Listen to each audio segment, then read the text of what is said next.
Yo, Beth, that shit crazy. On a Tuesday, it's All Even with your boy Barry Grant.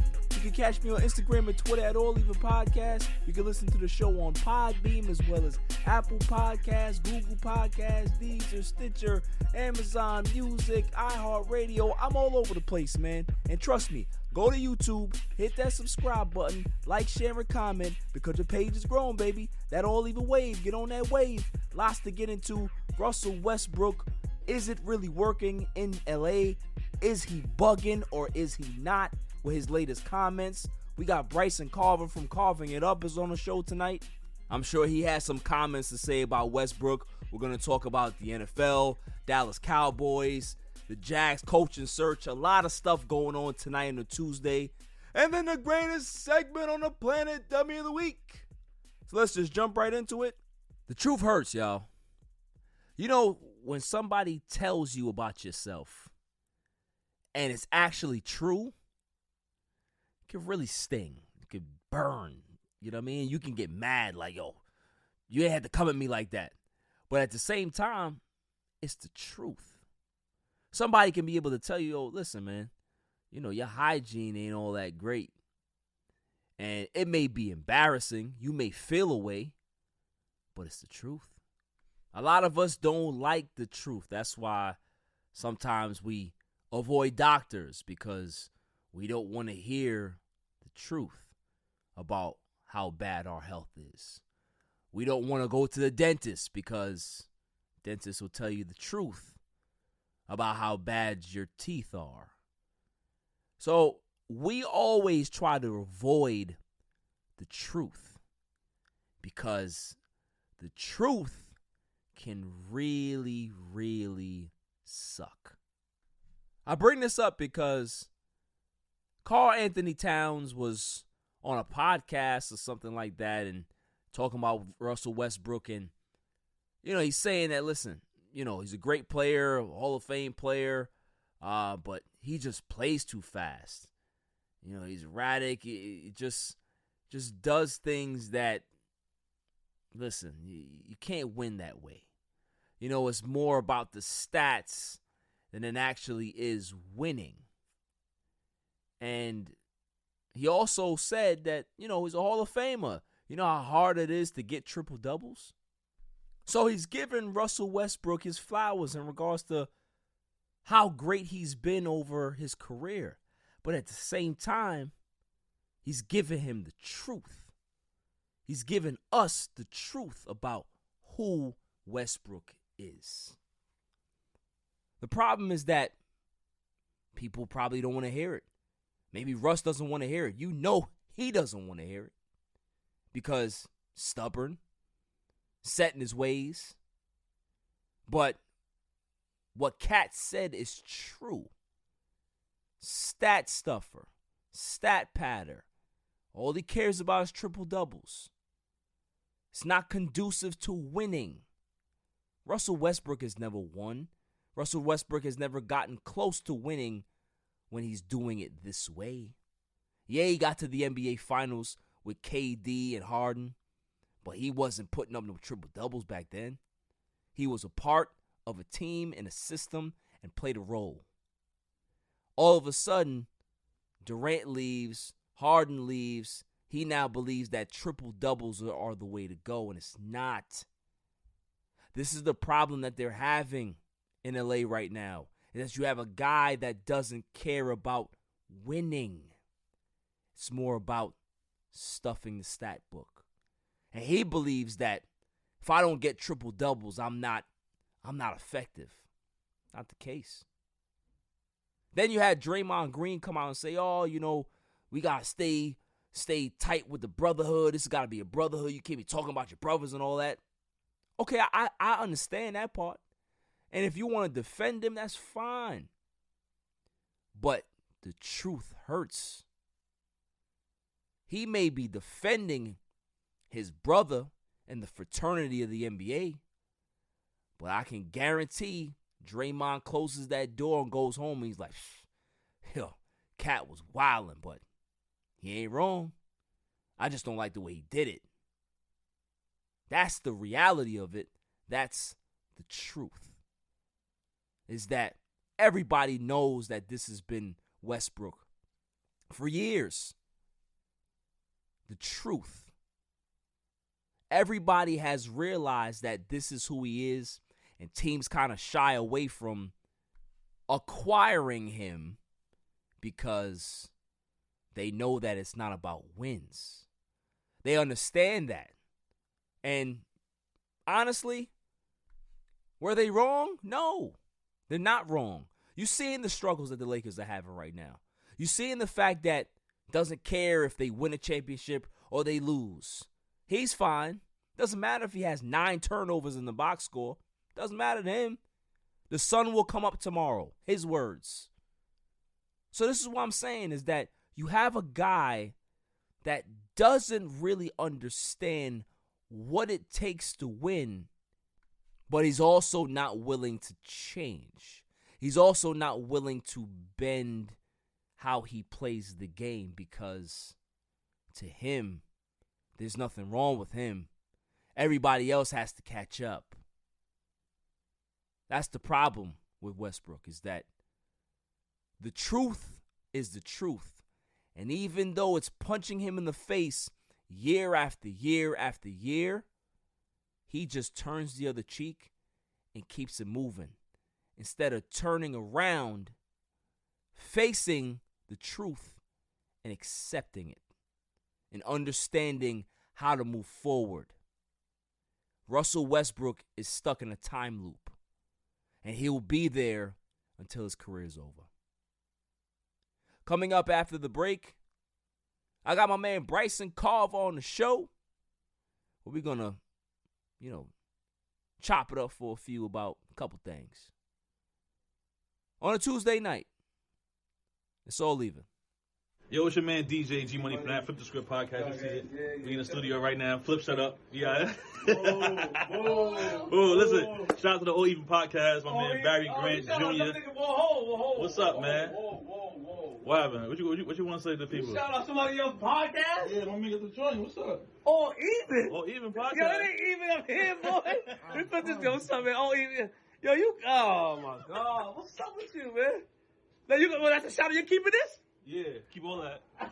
You want to jump in All the Even camera? podcast, right? Yeah, All Shout out Even. to All Even podcast, right? Yeah. All Even? That's your man? My man. All right, shout out to All Even podcast. 100%. He cool. Is he cool? Let me see. Is he cool? Yeah. Put him in G. I shout him out, G.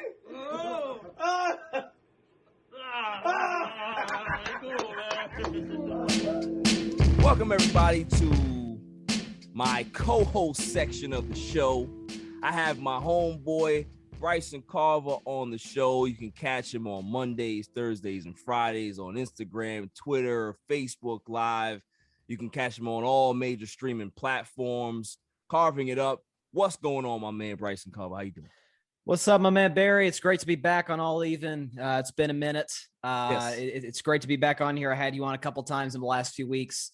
It's been fun to have you back on, to say the least. And let's just say a lot of sports has happened since we last met on this particular podcast. Yeah, a lot of stuff has happened. A lot of stuff has happened with my particular team.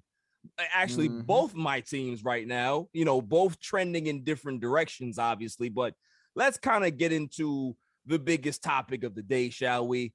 It's Russell Westbrook to me. I think that Christmas Day happened. They played the Nets. They look terrible against the Nets. They have the comeback in the fourth quarter.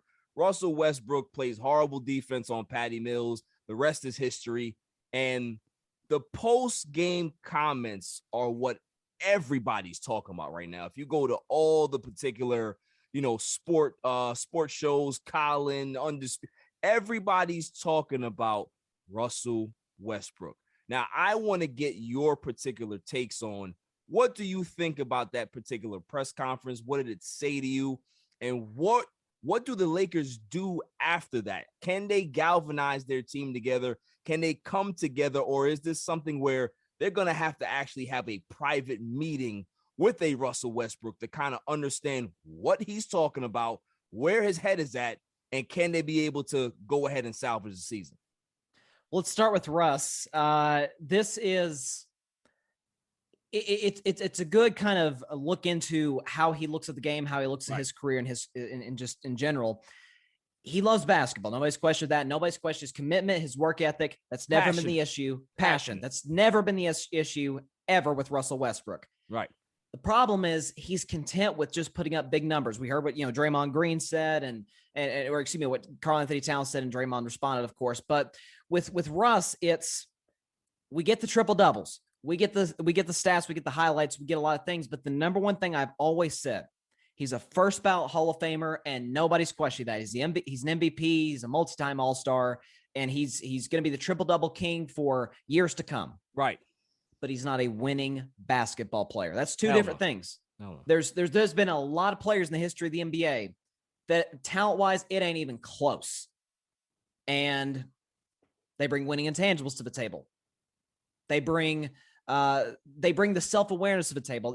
With Russ, when he got traded to the Lakers, I said it was a disaster from the beginning. Yes, because people saying, "Oh, well, this is going to work with LeBron, and LeBron can make anybody work." Well, that's all good and fun. But Russell Westbrook, since he came into the NBA out of UCLA in 2008, with at the time the Seattle Supersonics, he's been the same player. Hyper athletic, energy off the charts, although that usually comes back to bite him in the behind once the playoffs come because he's exhausted from playing so hard. And then that's great that he plays hard, but you got to save some of that for April, May, and if you get lucky enough, June. And so with Russ, my main issue is he's not willing to adjust his game, to change his game. And I think at the end of the day, and this is a harsh reality for Laker fans, he was content with just coming back to LA. It's where he's from. He grew up a diehard Lakers fan. I think that was where the contentment ended for him. I want to come home, and that's it. Whatever we do in the playoffs is whatever we do in the playoffs, but I'm not hell-bent on winning a championship, and I think that's the problem with Russ. What the Lakers do from here, I don't know, because how do you trade a contract that's that bad? I mean, it's an albatross. Just call it what it is. It's an albatross of a contract, and I just want to go into the comments specifically. So, he said in the post-game comments, honestly, I think I've been fine. The conversation has been heavily on how I'm playing and what I'm doing, but I think people are expecting me to have effing 25, 15, and 15, which that is not normal. Everybody has to understand, that's not a normal thing that people do consistently. That is the disconnect that we are having with Russell Westbrook. He believes that if he's not putting up triple doubles, people are going to criticize his play. That's not what we're saying, Russ. We're saying stop turning the ball over at an alarming rate. Stop looking like you're out of control every possession. Stop being out of position on defense. He's playing a one-man zone sometimes when I look at him. His guy is in the corner, and he's looking at the basketball. You're taught to see ball and locate your man. You keep your man at arm's length. You do not just look at the basketball and you have your guy in the corner. Then you say, oh, crap, there he is.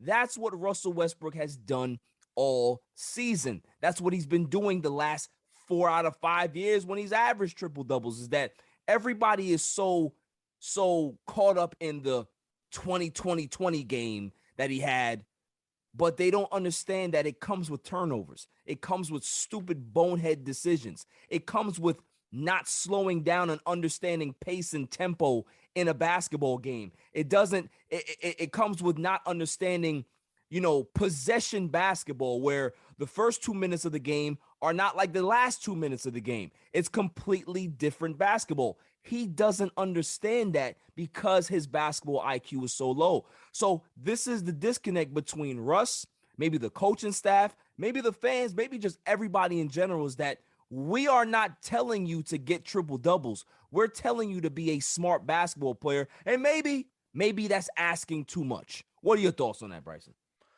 What the fans are complaining about is not, oh, you're getting too many triple doubles, or we expect triple doubles. Nobody is expecting triple doubles. That's not the problem. Right. The issue is in a game where you're missing the other team is missing their best and arguably their second or third best player. Correct. In Kevin Durant and Kyrie Irving. You got James Harden, who just is fresh off the COVID protocol list, a shorthanded Nets team, and a Lakers team that in the fourth quarter goes on a 31-8 run to make a miraculous comeback to tie the game.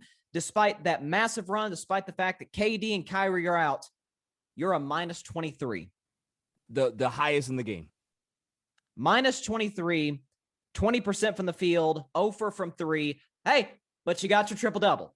Right. That's all that matters to him. He's convinced us into thinking, okay, the triple-double is the end-all, be-all. It's the most important thing, winning the basketball game. And there was, I remember very vividly, 2.5 years ago, it actually ended up being his final game as an Oklahoma City Thunder. And I'm sure you remember, it's best known for the Dame 37-foot buzzer beater to eliminate the Thunder. The bye-bye shot is what I call it.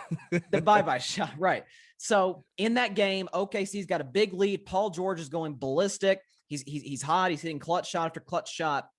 And in the last minute of that game, I'd encourage the listeners to go out there and watch it. It's the difference between a point guard who has no self-awareness or no feel for the game and another that does. You see early shots in the shot clock, jump shots, which we know Russ has never mastered. That's why he shoots so many bank shots, if you notice.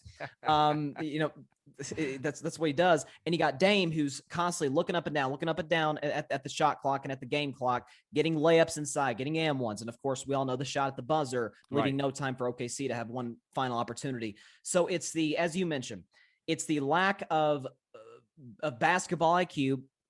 It's the lack of feel for the game. And it's not like, Barry, it's not like the Lakers are asking him to do something that he's not capable of doing. If they're asking him to be a great perimeter shooter for LeBron to kick out to, like a Malik Monk, for example, or a Wayne Ellington, well, that's not fair. That's not fair to Russ because that's not who he is. But what we are asking is take less shots, defer to LeBron and Anthony Davis, at least when he's healthy, and give the high energy, but be able to control it, but he can't. Right. That's the issue. And so this is a disastrous fit from the beginning. And you should have went out and got Buddy Hield. And this is where I say, not to be too long-winded here, but this is where I say LeBron does deserve some blame for the Lakers' struggle. Absolutely. He wanted 100%. to get Russell Westbrook. 100%. They had a deal. Rob Pelinka had a deal with the Sacramento Kings. We're going to go get Buddy Hield, which would have been a match made in basketball heaven for the King. He says, no, I want Russell Westbrook. And they're 2 games under 500 and, in the play-in as it stands right now. Yeah, I mean, listen, everything that you said is pretty much spot on. I mean, you know how I felt about the Russell Westbrook trade when it first happened. I was livid. Livid, and everybody, not everybody, but most people were like, oh, you got to give it a chance. This can work. I said, it can't work. It cannot work with somebody. And I think this is my biggest problem with Russell Westbrook. It's not the turnovers. It's not the erratic basketball playing. It's not even the awful dressing that he has pregame. None of that stuff bothers me. What bothers me is the lack of accountability that he has as a professional basketball player, as a point guard, as literally the quarterback of your basketball team. Zero accountability. It's fine. If we win, great. If we don't, great.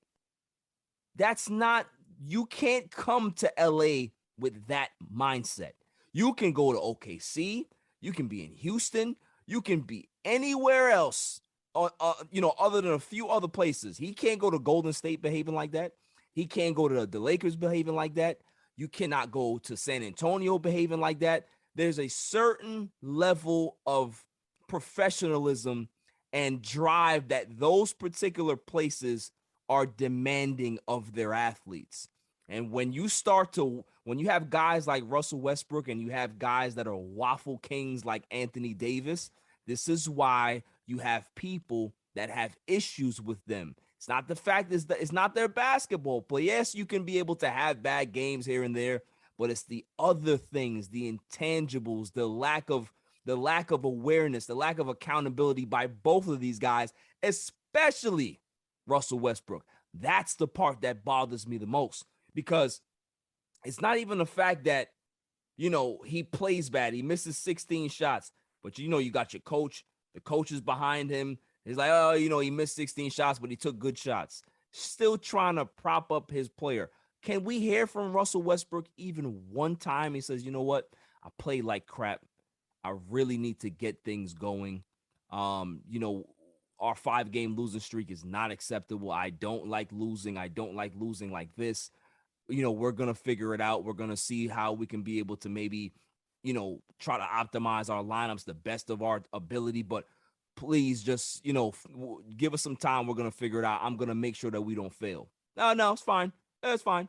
Oh, well, look at my turnovers. I had 9 today. Okay, it's fine. But he doesn't prioritize winning. That's the problem.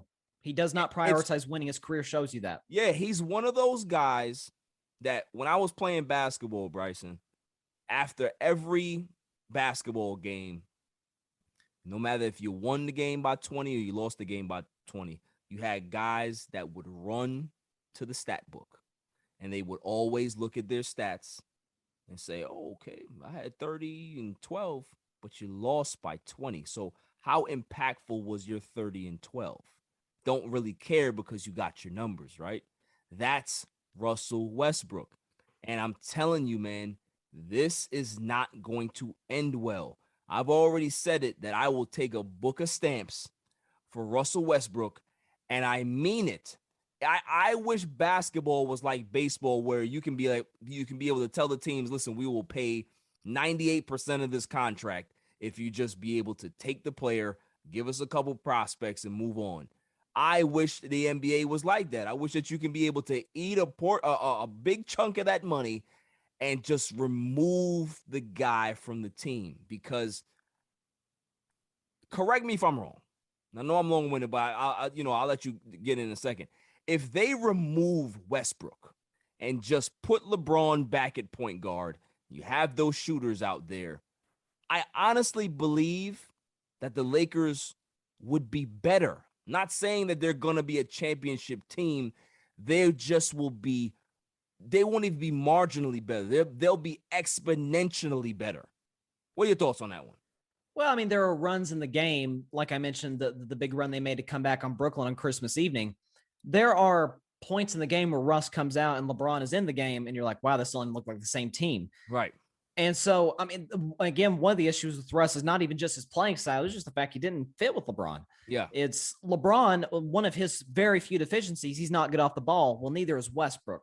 Right. And so oftentimes, due to the Lakers' ISO style basketball, you're just going to be dudes, standing around, hands in the proverbial pockets in a way. So, yeah, I mean, I think they would be better off if they traded Russ. We saw what happened. Heck, you plug Chris Paul into a team full of kids, right? And he gets them almost to the second round in the Western Conference in the bubble last year. You see what's happened to Washington. They've kind of fallen off a little bit, but with Kyle Kuzma and your guy and Montrezl Harrell and guys like that, obviously 𝐥𝐤𝐬 just came back. I mean, this is kind of they're guys, and they're having more success than they did a year ago when they had Russell Westbrook and Bradley Beal. So I think it just goes to show you that you can plug him in. He'll give you numbers, he'll give you stats. It's not going to affect you, at least positively, in the winning category. And so, yeah, I mean, I think you make a good point. If Russ is gone, no, they're not a championship team, because we saw that in 2018, LeBron's first year in LA. It was a good team. But it's not a championship team. But if it's run by the king, look, maybe they'll win a playoff series. Yeah, you got a shot to win a series or two. Sure, yeah. But no, I don't trust this team as far as I can throw them if Russell Westbrook's in the lineup. And so I think you make a compelling point there. Yeah. Here's a bigger question for you. And I've been asking this question for a long time. Where does Russ go after his LA stint fails? Because my issue is this. He has another year left on his contract, right? He's going to be another year older. He'll be closer to 35 than he will be 30, right? He's on the tail end of his career. What team is going to go after Russell Westbrook in free agency and give him X amount of dollars to point guard their team? The way I feel about Russell Westbrook is that after his contract is over after next season, I can honestly see a scenario where he retires, because there's just no interest in him league-wide to run their point guard position.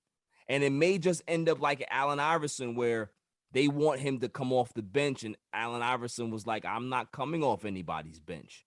I'd rather be a problem and retire, rather than stay on somebody's bench. Do you see that as a honest possibility that this may be the last team that we see Russell Westbrook on, due to the fact of he has zero accountability? His style of play just doesn't fit anywhere. There's no team in the NBA right now where Russell Westbrook can be able to go there and they would be a plus team because he's arrived. I just don't see it. Well, I almost see it as a similar situation as the team he left a couple of years ago, or at least got traded from a couple of years ago, and that's the Houston Rockets. John Wall comes in. He's a former great player. He's still fairly athletic, but the injuries got to him. He's not even close to the same guy.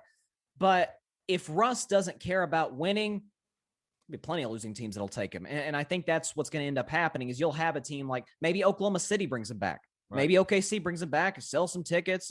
He gets to be around the young players. They're not going to be a playoff team. Heck, I don't even think they'd be a play-in team as loaded as the West is. But I could see it being a similar situation to John Wall, or if Russ all of a sudden, and I don't anticipate this happening, if Russ has, or at least gains some self-awareness, maybe he can turn his career into, again, there you go. We're speaking in hypotheticals. We're speaking in hypotheticals. You know what? You're right. Let's stay in the hypothetical world. Let me. I just had to get that out. That was good. So what if he turns his career into that of Derrick Rose? Derrick Rose was not a good shooter coming into the NBA. Correct. But the horrible injuries sapped the athleticism from him. And he's saying, okay, to stay in the NBA, to stay in rotations, of course, he's out right now with the ankle injury, but to stay in rotations, I got to develop a jump shot. And listen, I can still be an effective point guard, but a different point guard from what I was, when I was in my early career with the Chicago Bulls. So maybe that happens with Russell Westbrook. I don't anticipate that. I would honestly say Oklahoma City. I think you possibly see a reunion. He goes back there. The fans will be, overjoyed to have him back, and he'll probably play 2-3 more years there, and he'll retire, and he'll be almost at the end of his career, almost like a Nick Collison. Like they'll bring him in garbage time occasionally, and that'll be how it ends. But you could see it almost ending like Cam Newton in Carolina. Right. Or something like that. He comes back, the fans are excited, and it kind of just fizzles out from there, possibly. Man, I would pack his bags for him. I'm telling you. There is no two players in Laker history right now, Bryson, that I have so much vitriol for. I shouldn't despise these two guys this way, but I'm telling you, there is a Laker doghouse Hall of Fame. And there's a lot of players that have donned that Hall of Fame for me. Kyle Kuzma, Dwight Howard. Dwight Howard was there. Kwame Brown. Dwight's out of there now because he redeemed himself. Sure. Kwame Brown. You have Smush Parker. There's so many dislikable guys that have been on this team over the years and the decades. But Russell Westbrook, he may be the one. He may be the Neo of the bunch because the lack of accountability. I've never seen a player that is so pig-headed and so stubborn in doing it his way. He even said it in the post-game press conference. Oh, well, I got the coaches telling me this, and then when I go into the game, it's not different. I know that there's no way the coaches are giving you a different message. They're telling you, be yourself. We want you to be aggressive. That doesn't mean playing stupid basketball. Now, if you're a stupid basketball player, then maybe I need to retort or, kind of retract my statements. We need you to be this instead of being Russ, because in his head, being Russ means I have to go out there and get triple doubles. I got to go out there and do everything. I got to be the no, that's not what it is. And the last point on this, and then we'll move on, is that the Lakers right now, are the number one team in regards to pace in the NBA. LeBron James, when his Cleveland teams and his Miami teams and even that Laker team a year and a half ago, that won the championship, they were 11 in pace. Those Miami Heat teams, they were in the 20s in pace. That Cleveland team, they were in the 20s in pace. It's not about playing fast. It's about playing smart. Yep. You don't have to. You even see how Russ plays? I've never seen a guy go to the basket and throws the ball up even fat. Like normally they tell you explode to the rim and finish softly. Yep. So you give the ball a chance to go in. But he can't even slow down his motion to shoot the layup.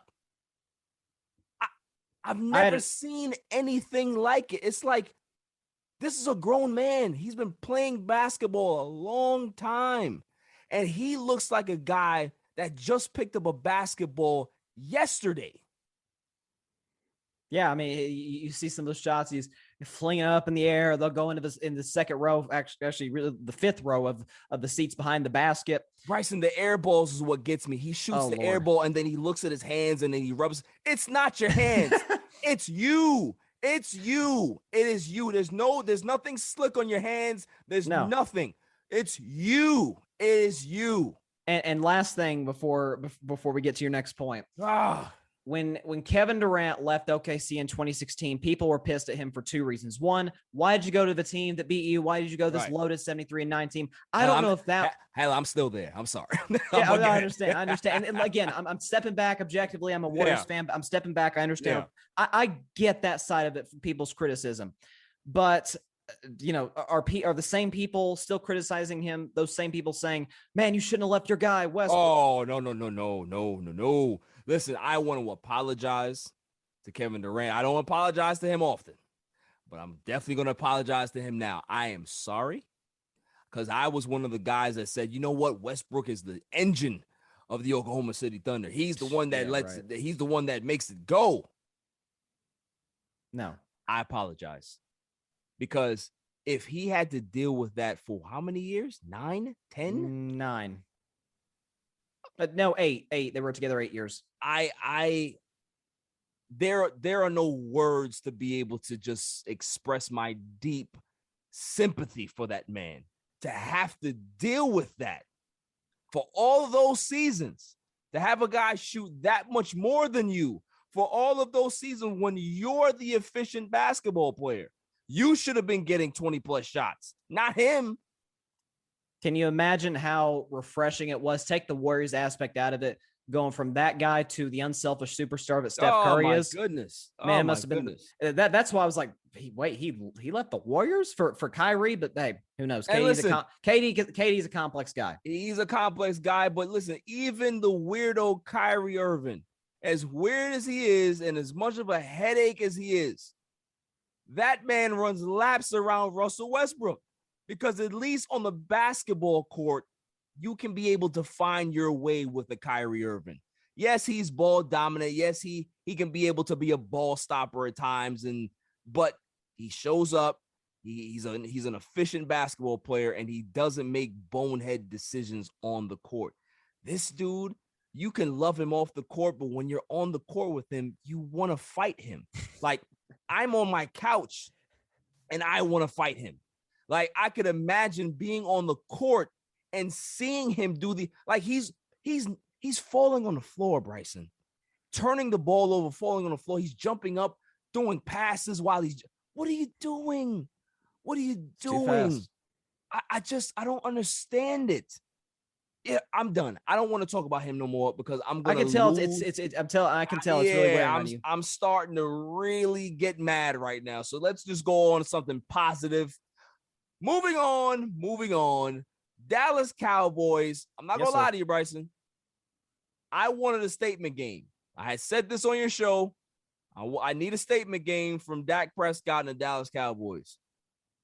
I did not see that coming.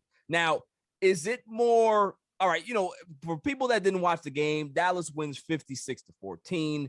It is a one-sided beating. I've never seen I haven't seen a beating like this in a regular season in a long time. That was a Madden score. It was straight domination from start to finish. If this is a game that can propel a team, do you honestly believe that they can springboard from a win like this? I mean, I think they've already springboarded personally, because when you look at the defense, you look at how they played. And again, some of that, I'm hesitant to say, oh, this is the best defense in the NFL, or even this is a top 3 defense in the NFL, as some people have tried to make it. My thing is, okay, you've got Kyler Murray, albeit without DeAndre Hopkins, but you've got Kyler Murray on Sunday. I will buy more into the defense if they do what Indianapolis or what the Rams did to Kyler Murray. Right. Obviously you're talking about Taylor Heineke twice and Taysom Hill, who to me is not even a quarterback, and Mike Glennon, who shouldn't even be in the NFL right now. And I mean, he shouldn't. He's horrible. You're right. But with the Cowboys, and I totally agree with you. I said on my show Friday, I said I don't want to win. I don't want to just win the NFC East and we're content with that. No, I want an absolute dominating, beat down, as you mentioned. And like I said, I did not see 70 combined points, 56 of that coming from the home team on the horizon. But this is why I've said, when you look at this Cowboys team, and it may sound cliche, it may sound unrealistic coming from us two Cowboy fans, but correct me if I'm wrong, man. Something feels different about this team. Because since the last Super Bowl in 1995, probably one of the most loaded teams in NFL history. Since that Super Bowl championship, there's been one team that I can say, okay, they were elite everywhere. Right. And that's 2007. Right. Here's the problem with 2007, where they had Pro Bowls all over the place. Wade Phillips, as great of a defensive coordinator as he was, you had your reservations for him as a head coach. And you could say the same possibly about Mike McCarthy. I'll give you that. But Tony Romo, man, you were always just holding your breath, waiting. Oh boy, what's he? Hold my breath. And you see how he played against the Giants in that playoff game. The thing with these Cowboys, they run the ball well. Probably they run the ball better than probably any of the contenders in the NFC. I mean, I think we all agree on that, with Zeke, who's not 100%, but he's still getting it done. Tony Pollard being the bolt of lightning that he is. You have an offensive line that was missing Tyron Smith and push that elite Washington defensive line all over the field. You got Jonathan Allen swinging at Daron Payne. I mean, it's getting ugly over there on the Washington sideline. And so you look at that. You look at the receiving talent: Amari Cooper, CeeDee Lamb, Michael Gallup. I love Cedric Wilson. And Dalton Schultz is a good pass-catching tight end.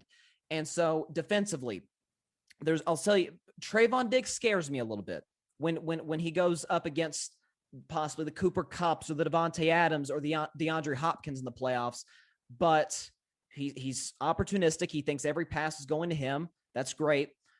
But my thing is, this defensive line, I said this on Monday, reminds me a little bit of that 2019 49ers defensive line. Okay. Deep at every single position. That you saw what Chris Collinsworth showed on NBC on the Sunday night game, where they just rotate those guys everywhere. They'll put Lawrence inside. They'll have Parsons either come off the edge or have him come up on a linebacker blitz. The things, and Dan Quinn deserves a ton of credit for this, and I'm sure we'll get into his name later in the show. But when you look at the versatility on both sides of the ball, when you look at a guy in Greg Zuerlein who drives me crazy sometimes, but to his credit, he makes the big ones. He's all season, he's made the big ones. Right. And obviously, you know how I feel about Dak Prescott. I think at the biggest games, he's always played as well as he possibly can. And so if there was ever an opportunity in the last quarter century to win a Super Bowl, I'm not real sure how much closer they can get than this team, personally. Yeah, listen, you hit everything on the head, man. Like it feels different. There's just, there was always this cloud of we don't know what with this regime, with this Dak and Zeke regime. Just things just didn't go right. If you want to go back into Tony Romo eras as well, it's just that something would go wrong. Just like what Stephen A. Smith would say, what can go wrong will go wrong with the Dallas Cowboys, but we're not seeing that this year. And that's the mark of a team that knows who they are, that they have an identity, they understand the identity, and they're saying, listen, man, this is who we are, and we're coming at you every Sunday. We're coming at you come playoff time. You have to try to stop all three phases of our football team now, because the special teams has been playing well, the defense has been playing out of their mind, and the offense, Sunday actually caught up. So, that if that can be able to continue to trend in that direction, I mean, as good as the Packers are right now, they do have some question marks. Yeah, they do have some question marks offensively for me, that they're not clicking offensively like they should. But they're still good, so you still have to put them up there. And as good as Tampa is, as great as Brady is, they have so many injuries. I don't know if they can be able to overcome all of these injuries that they have. It is a mountain of issues that they have. And if they can be able to do that, I mean, you gotta really tip your hat and say this is probably the most shocking Super Bowl back-to-back champions ever in the history of the game, because of what they had to deal with defending that title. So, it's amazing, man. I gotta give kudos to Dak. Gotta give kudos to the defense. I gotta give kudos to Kellen Moore. He had a great offensive game plan. But the one person that I'm definitely gonna give the game ball to, and he's been getting game balls all season, is the defensive coordinator, Dan Quinn. I think people owe Dan Quinn a huge apology. I remember when they signed him. Oh, well, the Falcons never finished in the top 10 in defense. They were a terrible defense under Dan Quinn. Oh, what is he going to do with Dallas? He's just going to add to their issues because he's not a good coach. Really? They owe that man a huge apology, because Dan Quinn has always been a great defensive mind. If you have the good pieces, you can be able to execute and do a lot of different things. If you don't have the pieces, you cannot get creative on defense, and you cannot have certain exotic blitzes and different schemes that you can be able to flip guys around and move them around on defense. When you got interchangeable parts and guys that can be able to play multiple positions that the Cowboys have, that's when you'll see the greatness of Dan Quinn. That's what he had in Seattle. This is what people don't understand, is that when you have great defensive players, they can be able to execute your game plan. It's that simple. It's that simple. The defense is that simple. Good players, they can execute your game plan. Decent players, they can execute your game plan sometimes. Bad players, they're not going to be able to get the scheme. Doesn't matter how long you try to practice it, they're not going to get it. And the last thing I want to say, and then you can be able to go, is you said something about Trayvon Diggs. Trayvon Diggs, to me, doesn't scare me. The problem with Trayvon Diggs is that he's still learning how to play cornerback. He is. And, I look at Trayvon Diggs as a guy that's literally just, he's learning on the job. He knows that he has wide receiver skills. So when the ball is in the air, he wants to go get every ball. As he gets older, as he gets more experience, he's going to learn that he can knock down some balls. He can be able to play better coverage and really take away that side of the field. But he's just learning right now. And the fact that he's learning and still doing this, I don't care how many yards he gives up. I don't care if he's one of the low-graded cornerbacks of Pro Football Focus. I don't care about all that, because you saw him shut down Terry McLaurin for 2 straight games. He has the ability to take away your best receiver. And I'm not saying that he can shut down Devontae or Cooper Kupp, but I can guarantee that he can make it difficult on those guys that are good players. Devontae is a great player. I think Cooper Kupp, I'm not going to call him great. I think he's on a cusp of being in that category. But, I believe that with a Trayvon Diggs, you cannot make a mistake. And that's the thing with him. You need to, as a wide receiver, you have to trick him. You have to double move him. You have to make sure that you you kind of juke him and give him something to bite on, and then you can be able to catch him over the top. But if you're just trying to outrun him or you're trying to out physical him on the route, it's not going to happen. That's not his weakness. He is going to push you off that spot and get that football. So, I don't have the reservations that a lot of people or even some people in Dallas Cowboy Nation have. I think he'll be fine. I think he'll be fine. Well, excuse me. The thing is he was recruited by Alabama to be a wide receiver. Of course, right. We all know his brother, Stephon Diggs, elite wide receiver for the Buffalo Bills. He's recruited. Nick Saban's looking at it, he's like, he's just not as good as some of these guys, right. But I want to get him on the field. And so he converts to corner. And you see how that's obviously worked out for him. He's a Pro Bowler. Yeah. And so my thing is he'll sometimes gamble, and sometimes that's great. Right. But you saw, for example, I'll throw out the New England game where he almost won the game and he almost cost him the game on back-to-back plays. He picks off the pass from Mac, returns it to the house. And on the very next play, he takes a horrible angle. Right. He gambles with Kendrick Bourne. Mac Jones hits him over the top, and it's 75 yards to the house, for New England.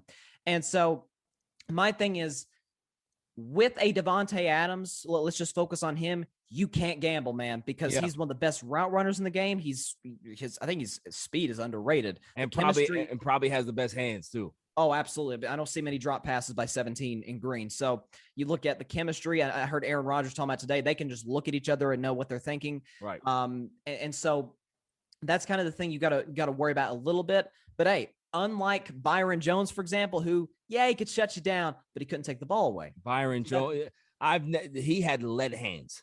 Oh gosh, hands. 2 interceptions in 4 years as a Cowboy. Lead hands. It's like, man, there's certain passes that came his way. I'm like, bro, that's an easy pick six.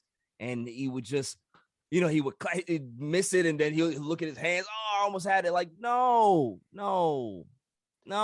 But let me get back to Dan Quinn real quick, because you made a good point.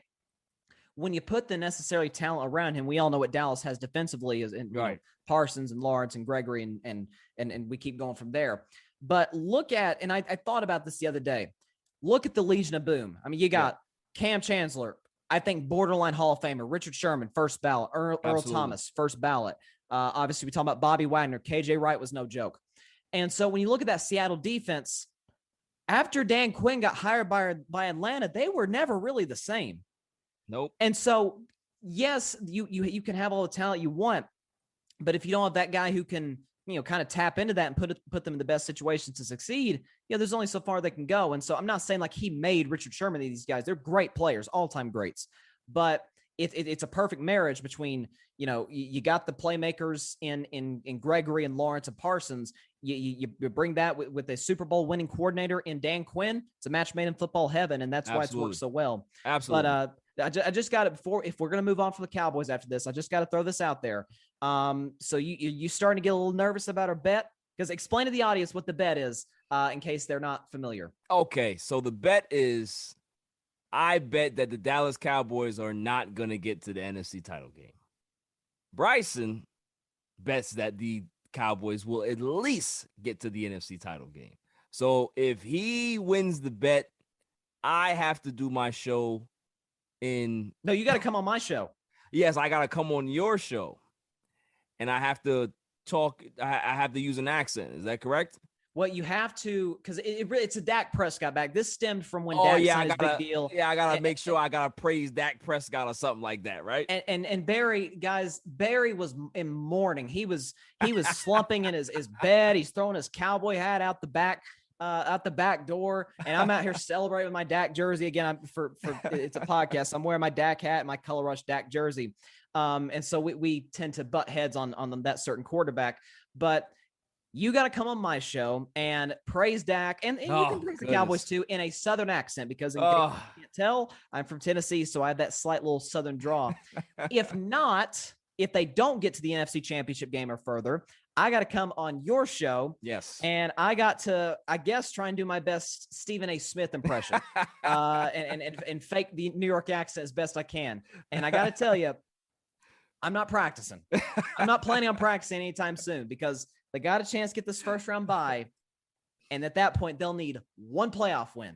Listen, And you will need to start sounding like a Robertson. All I want, listen, I don't want to win the bet, but at the same time, I want to win the bet because I hate losing.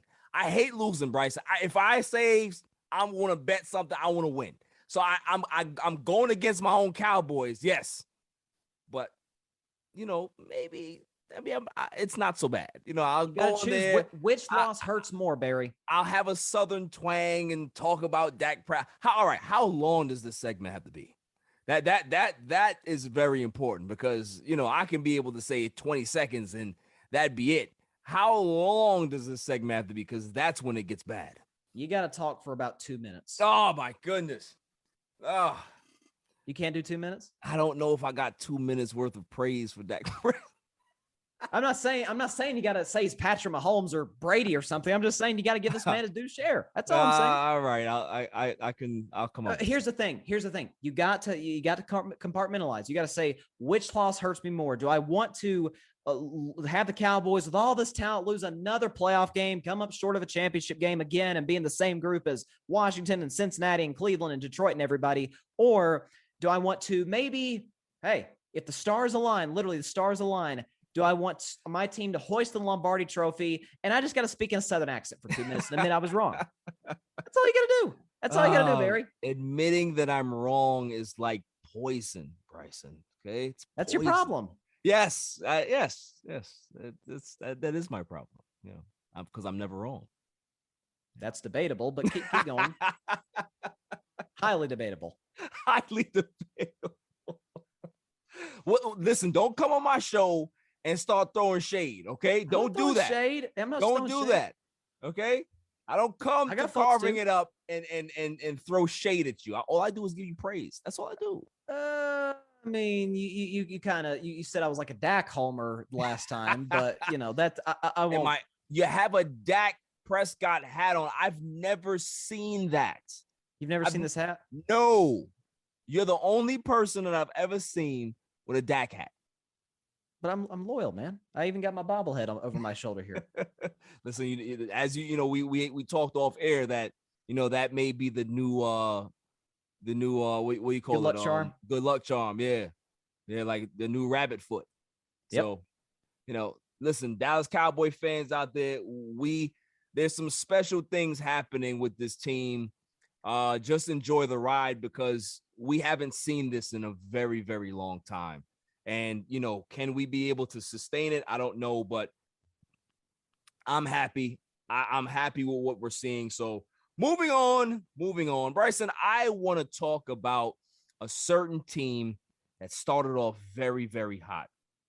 And what I'm seeing, I'm starting to see a trend here.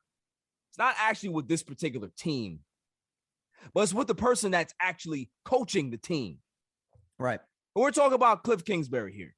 Now, injuries aside, the Cardinals have had a myriad of injuries this year. The quarterback went down. Their prized number one receiver is out for the season. He's had a banged up year, which is unfortunate. They've had injuries on their defensive line. They've had injuries in their backfield. They've had injuries all over the place. But does that actually give Mr. Kingsbury a pass? Because in his history, his teams start very, very fast. And we're going back to college now. This is not just NFL, people. You look at the stats. They start off good, and then they drop off the table. Not even just have a struggle or two where they're like maybe a game under 500. They literally drop off the table bad. This is not something that's it's not an outlier or this is a trend. This is who he is.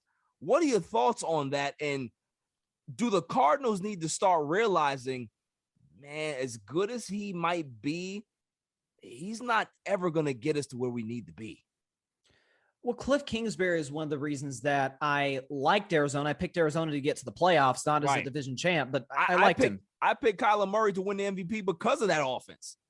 That's it. I mean, you obviously were talking about DeAndre Hopkins, who's out for the rest of the regular season, as you mentioned. You got AJ Green. You've got, James Conner's had like a resurgence of his career in Arizona. Looks amazing. Yeah, he does. And it's a decent offensive line. Christian Kirk's one of the more underrated slot receivers. I mean, they've got playmakers really on both sides of the ball. J.J. Watt was good until he got hurt. Right. And Chandler Jones, still don't know why Belichick traded him a few years ago. But just didn't want to pay him. What? He just didn't want to pay him. Oh, yeah. But when you look at both sides of the ball, star power galore. And the pieces fit, by the way. It's not like Right. you're just kind of throwing crap together and hoping it sticks. No, this works. And with Kliff Kingsbury, does he lack leadership? Does he lack, because, I'm sure we may get to Mac Jones later. Part of my concern with Mac Jones and part of my concern with Kliff Kingsbury, once the best coaches in this league get film on you and get film on your team, Right. that's when we know how good you are. Right. Out the season, we've had plenty of early season frauds in the NFL. I mean, Cleveland started 3-1, 4-1, and look where they are now. Right. So this happens. So with Kliff Kingsbury, you're seeing a guy who, let's be honest, got the job due to some Sean McVay sort of like, well, he's young, he's Exactly of a certain, maybe complexion. And so maybe he can work and he'll develop this young quarterback into a superstar. And I got to admit, I don't think some of the Kyler Murray superstardom stems from Kliff Kingsbury. I think it's the fact that he's just young. Good. He's just good. Yeah. He's elusive. He can run. He's got a rocket arm. He throws a beautiful football. His accuracy, although hasn't been in recent weeks, but all the way around is unbelievable. At one point, Right. He's completing like 70-something% of his passes. It was crazy. So Kliff Kingsbury, it's almost a little bit Jason Garrett-ish. It's like stay out of the way and let them do their job. And he's getting in the way. And the Cardinals go from being the 1 seed and looking like maybe the favorites out the NFC to a 3-game losing streak, and they're the 5 seed and will have to go on the road for the playoffs starting in January. And possibly are going to get dominated by the Cowboys. Next week, I hope so. Yeah. I mean, listen, let me know if you agree with this comparison in regards to how I feel about Kliff Kingsbury.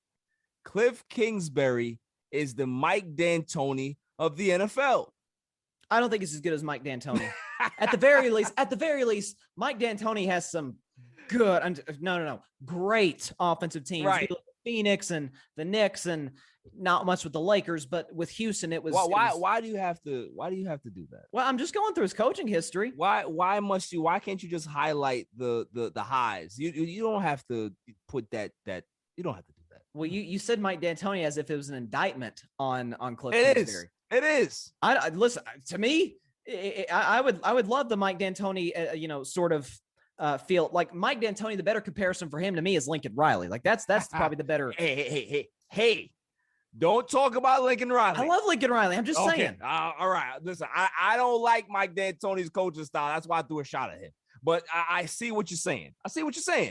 I think that Kliff Kingsbury has to work up to be Mike D'Antoni, but he has the same choke ability that Mike D'Antoni has, because what is it? What do you think is the problem? Is it just bad luck, or he's just really choking up as the season goes on because the pressure is starting to mount? When the season starts and nobody really expects much out of you, you can be able to, loosen up and try different things and, kind of be more aggressive. But as the season gets later and there's stakes involved, right? Playoff seeding, there's division titles on the line. Do you think that's the reason why he kind of looks like, I'm playing not to lose rather than playing to win? Well, for the most part, you talk about bad luck. For the most part, I don't believe in bad luck as a whole. Okay. I think that there's an old saying, fortune favors the bold, and I could say fortune favors the best. Why does it seem like Tom Brady teams, Aaron Rodgers teams seem to get the benefit of a lot of officiating calls? They put themselves in positions in games where, hey, they don't necessarily need an officiating break, and you do. Right. And so in the case of the Cardinals, I don't think that's it.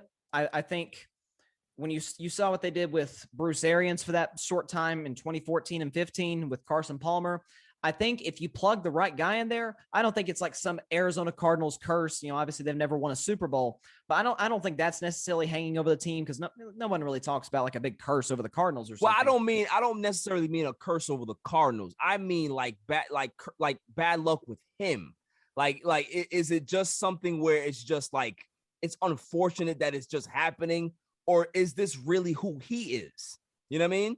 I mean, I think his history shows you it's who he is. Right. You know, he had a losing record at Texas Tech with Patrick freaking Mahomes. I don't even know how that's possible. I don't know either. He had some horrendous defenses. You remember that Patrick Mahomes Baker Mayfield game in 2016? Right. I mean, Mahomes put up like a 40 or 50 burger and Right. lost by double digits. I mean, that's kind of the thing with Kliff Kingsbury is some way it's going to kind of fall apart. And so whether that's defensively, whether it's Kyler doesn't look the same as he did pre-injury, it's always something. It's always something with Kliff Kingsbury. And when you look at culture builders, I don't think he's one of those guys. No, I agree. And that's what you need. I criticized Nick Sirianni when the Eagles hired. Actually, I think we both did. We did an IG Live earlier this year. I crushed that guy. Crushed him. But I'm like, to his credit, the Eagles have an identity. They run the football. They know exactly who they are. I don't think the Cardinals really know who they are. They know they're talented. They know they're going to be in the playoffs. They know they got an unbelievable talent in Kyler Murray. But who are we? What basis do we have that we can be a championship level team? And that's where the coach has to come in. And I don't think Kliff Kingsbury is that guy, plain and simple. All right, here's a Dallas Cowboys question for you. Okay. Would you trade Mike McCarthy for Kliff? No. At least Mike McCarthy's won a Super Bowl.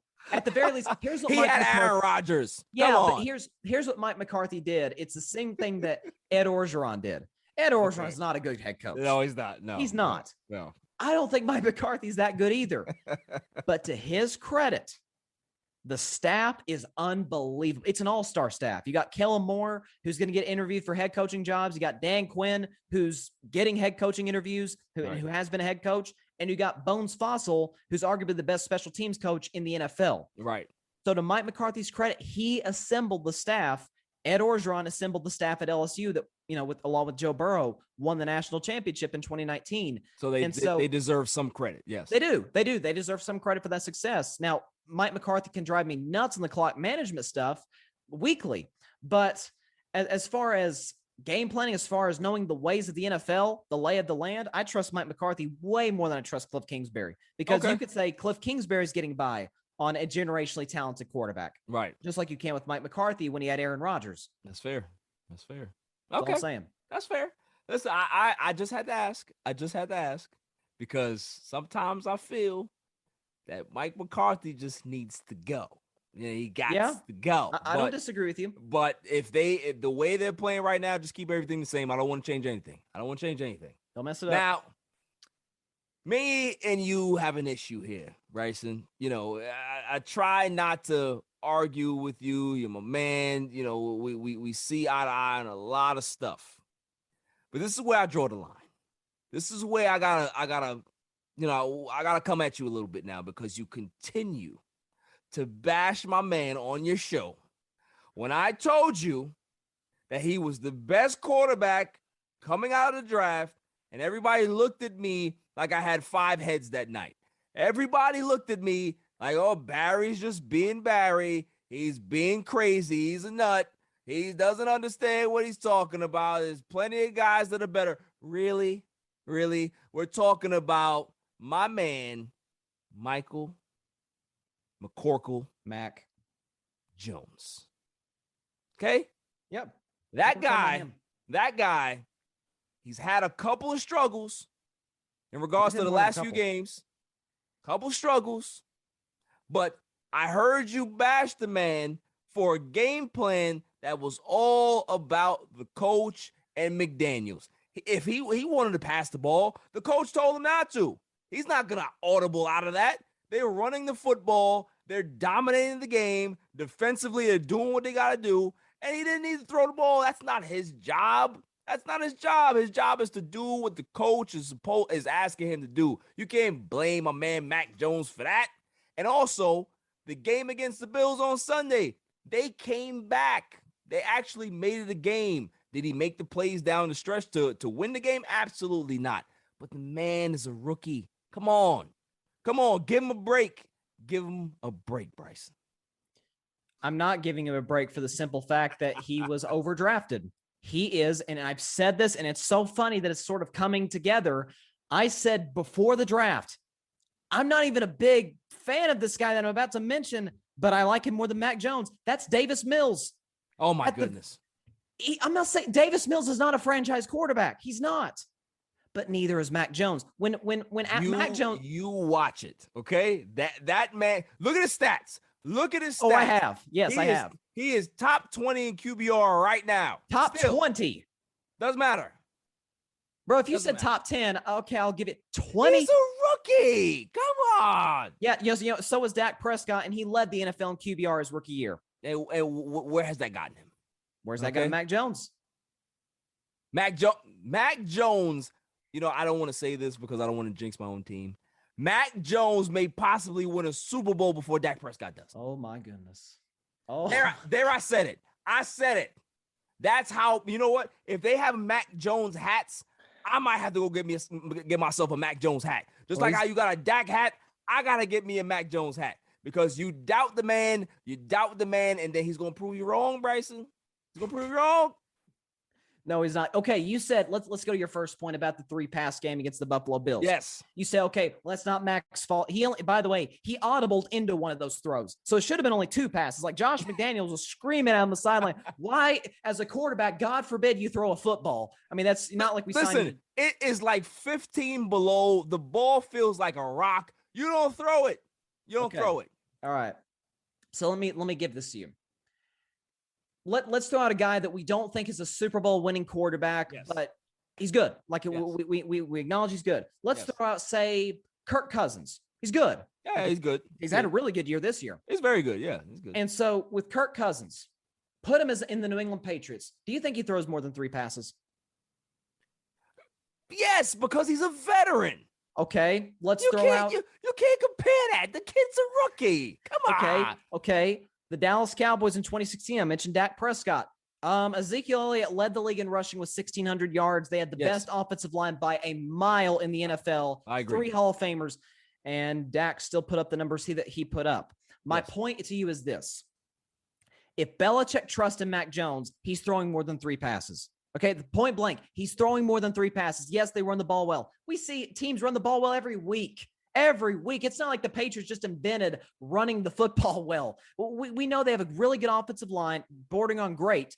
You've got Ramondre Stevenson, and Damian Harris has really shocked me with as productive as he's been. Yes. The Patriots didn't invent running the ball at a high level in a quarterback-centric league. I get it. You need to be able to run the ball. We understand that. That's why I have questions about my Super Bowl pick, Buffalo.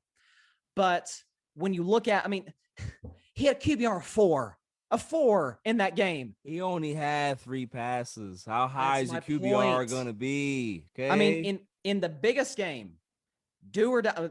Not do or die. You're going to make the playoffs probably. You're 9-6. Your schedule from here isn't horrible. In a game of the year that was begging to be won by either team, Mac Jones completed under 50% of his passes for $145, no touchdowns, 2 picks. And his QBR was 38, and his passer rating was 34. You know like that? Yes, I do. Yes, I do. You know why I like it? Because he's going against a Buffalo defense that is.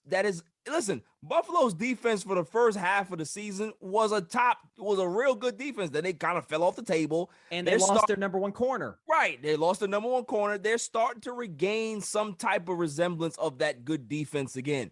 Listen, it's a division game. Those games are tough. But don't make it seem like my man Mac Jones is not going to be able to right the ship. He's going to end up with 24 touchdowns, maybe 10 or 12 interceptions. That's a good season for a rookie. It's a good season, but here's the thing. It has to be perfect for him to succeed. Because in the games he's fallen behind, he's come apart. You see the Colts game, fell apart through those picks in the red zone. He is what's holding the Patriots back. To me, I still have a back. People are like, oh, well, maybe Belichick shouldn't be coach of the year. I'm like, Mac Jones to me is evidence Belichick should be coach of the year.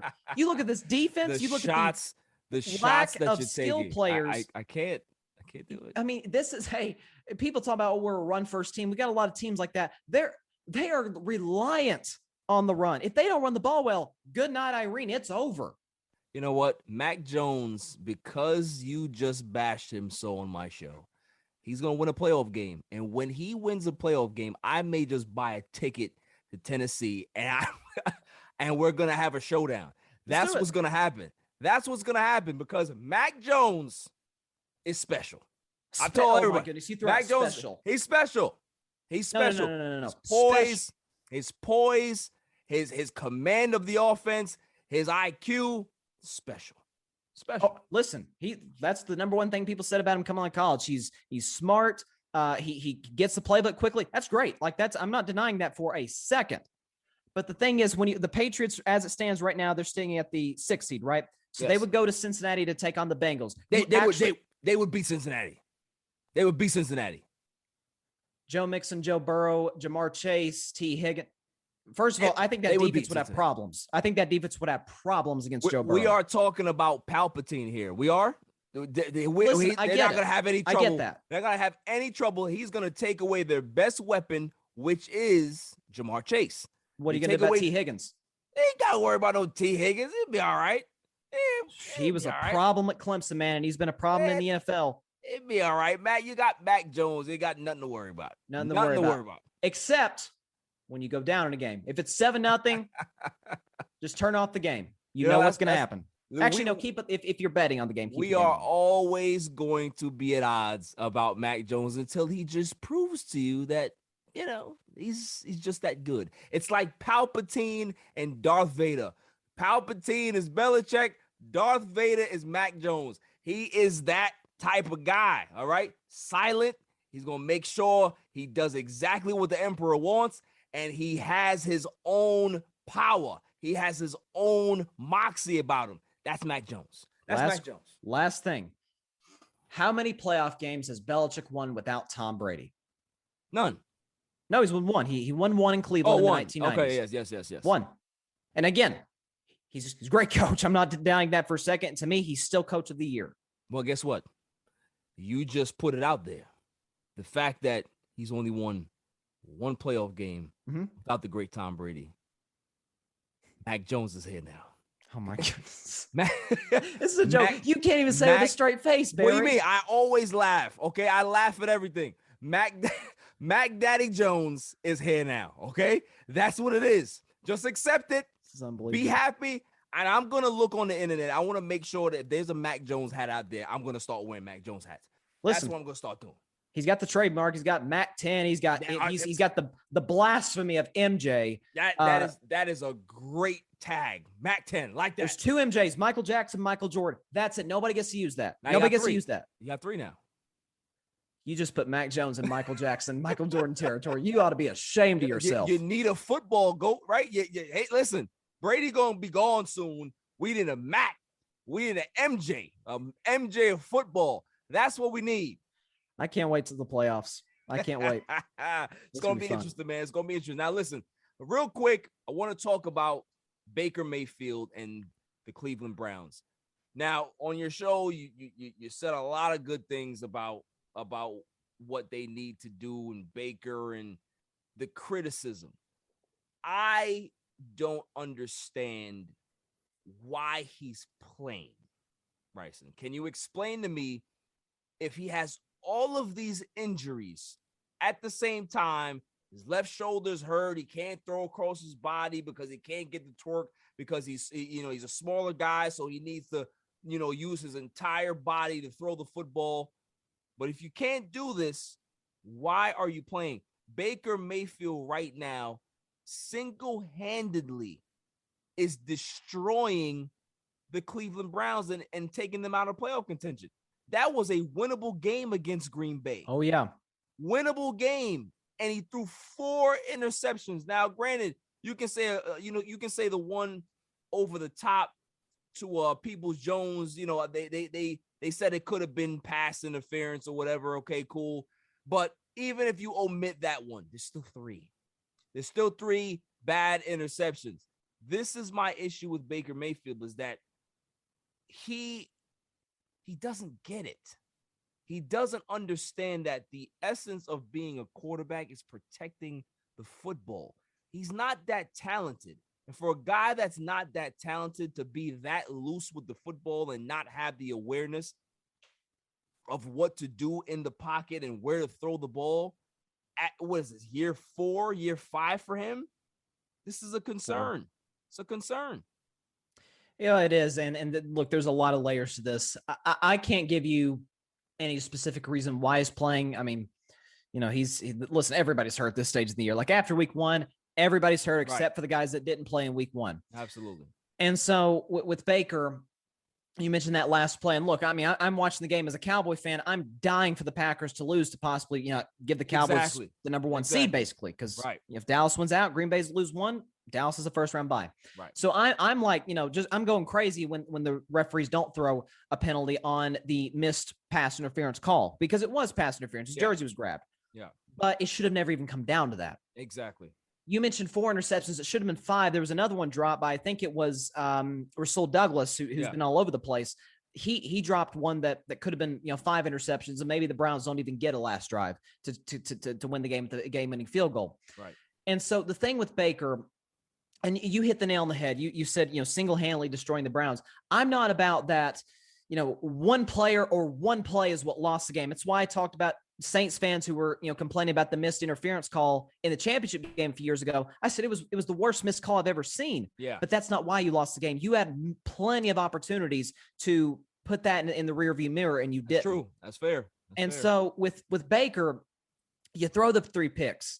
You get over 200 rushing yards against a bad rushing defense, by the way. Yeah. At Lambeau Field, 21 of the Packers' 24 points came off your turnovers, off your interceptions, a couple that were in the red zone. And so my bottom line to all this is the Browns did everything right. When Baker wasn't throwing picks, Aaron Rodgers, Devontae Adams, the whole crew, they couldn't do anything offensively. Right. I mean, Rodgers is limping around with his injured toe. Myles Garrett's getting pressure. That great Browns front 4 is getting pressure on him, making him uncomfortable. And that's what you got to do against a great quarterback.